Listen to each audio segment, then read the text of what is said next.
Kenism or Cynics emerged in ancient Greece in the 4th century BC and represented a special philosophical movement whose representatives preached simplicity of life, rejection of material values, and protest against social norms. The main figures in the formation of Cynicism were Antisthenes and his disciple DiogenesQuotes. The very word Cynicism came from the ancient Greek word meaning dog. With his extravagant behavior, Diogenes of Sinope demonstrated to his contemporaries the complete disregard for material values and the social way of life. Expressing himself through the image of a dog, he led a vagabond lifestyle, preferring freedom and simplicity, not paying attention to the opinion of others. The dog philosopher Diogenes said, "The love of money is the root of all evils. Rich is not he who has much, but he who is content. A great man is one who is above wealth and poverty." Diogenes of Sinope, an ancient Greek philosopher, is known for his disdain for material goods. He lived in a barrel, abandoning his traditional lifestyle. One anecdotal episode relates that Diogenes carried a lantern with him even during the day, explaining that he was looking for an honest man. This anecdote emphasizes his skeptical attitude towards human nature. Mind, Diogenes was a representative of Cynicism, a philosophical movement that adhered to simplicity and modesty. Once, upon seeing a boy who gave up his cup to drink water with his hands, Diogenes said, "This boy has taught me that which is dear to all, but which is free." The Cynics, disciples of Diogenes, were considered the dogs of philosophy because of their mocking and antisocial nature. Or Diogenes himself referred to himself as a dog. Diogenes believed that animals were the best teachers for man. He encouraged adhering to simple principles of life and living an animal-like lifestyle. Diogenes used his philosophy to challenge patterns of judgment and establish stereotypes of social norms.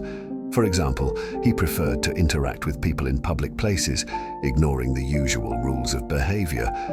When Diogenes was asked about the meaning of life, he replied, "People spend half their lives trying to become good, and the other half trying to learn what is good." Diogenes warned against unnecessary words and believed that the ability to be silent was a great value. He said that we have been given 2 ears but only 1 tongue, so that we listen more than we speak.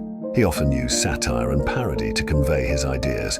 His sayings were often witty and smile-inducing, but they also had deep meaning.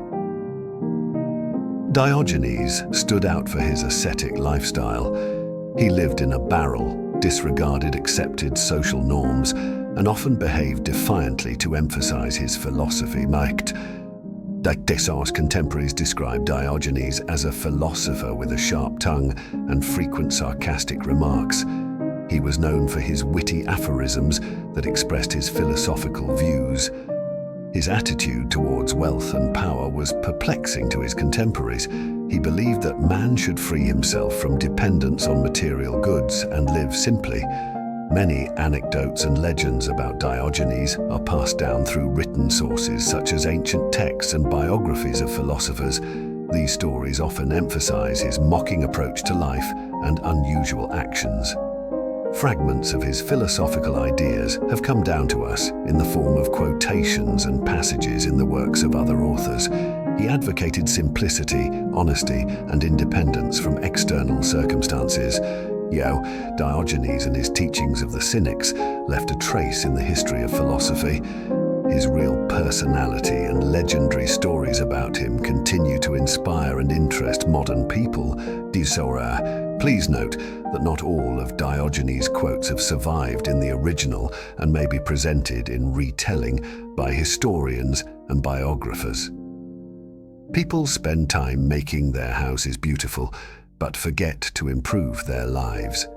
The former is for the eyes, the latter for the soul. The love of money is the root of all evil. Rich is not the one who has a lot, but the one who is satisfied. It's not what you have that matters, it's how happy you are with what you have.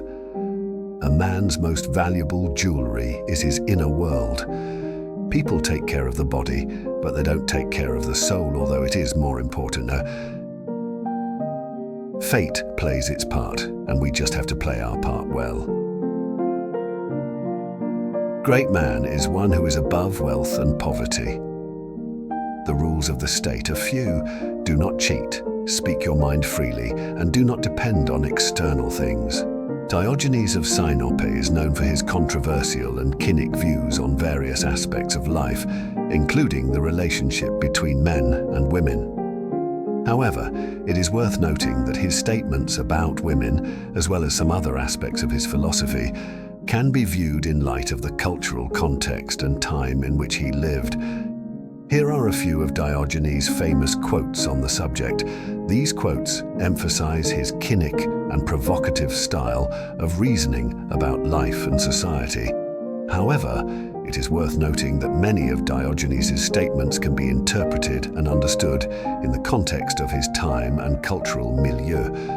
"You show me a woman who laughs, and I will show you the face of a liberated man. A woman is what is inside a man, like a disease. When a man loves a woman, he wants her to be like him. When a woman loves a man, she wants him to be better. It's better to be an ignorant woman than an unhappy connoisseur. There are three kinds of human beings: men, women, and cynics. Men and women form the human community, while the cynics form the gods." He was told, "You are an exile." He replied, "I am a citizen of the world. Your fellow citizens have condemned you to wander. I, on the contrary, have condemned them to stay at home." To one who prided himself on his pure-blooded noble ancestry, he said, "And any grasshopper is even purer than you." To one who marveled at the large number of offerings hanging in the temple of Poseidon from swimmers saved by the god from shipwrecks, he reminded, "And there would be 100 times as many from the unsaved." To those who offered purification sacrifices, Diogenes said, "You do not think that purification corrects bad deeds any more than grammatical errors." And when Corinth was attacked by enemies and the townspeople, jostling and rattling weapons, ran to the city walls, Diogenes, so that he would not be reproached for idleness, rolled out his barrel and began to roll it and bang on it. He was laughed at, but he was loved. When the Corinthian children mischievously broke his barrel, the people of Corinth decided that the children should be flogged and Diogenes should be given a new barrel. He lived to the time of Alexander the Great. When Alexander was in Corinth, he came to Diogenes. The latter was lying basking in the sun. "I am Alexander, king of Macedonia, and soon of the whole world," said Alexander. "What can I do for you?" "Stand aside and don't block my sun," Diogenes replied. Alexander stepped aside and said to his friends, "If I were not Alexander, I would like to be Diogenes." This episode emphasizes Diogenes' philosophical mindset, his independence and attitude towards material values in contrast to Alexander's ambitiousness and overbearingness. Diogenes died as if on the same day as Alexander in distant Babylon. Feeling the end approaching, he dragged himself to the city wasteland, lay down on the edge of a ditch and said to the watchman, "When you see that I am not breathing, push me into the ditch, let the brother dogs eat me." But the Corinthians took the body of Diogenes from the watchman, buried with honors. Over the grave put a pillar, and on the pillar to a marble dog. According to another version, the last words of Diogenes before his death were, "Bury me so that my hands come out of the grave, so that everyone can see that the philosopher has nothing, mate."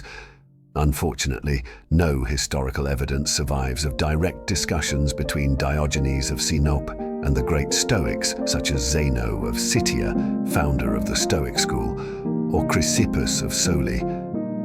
Their lives overlapped temporarily, but there is no reliable historical evidence of direct meetings or discussions between Diogenes and the Stoics.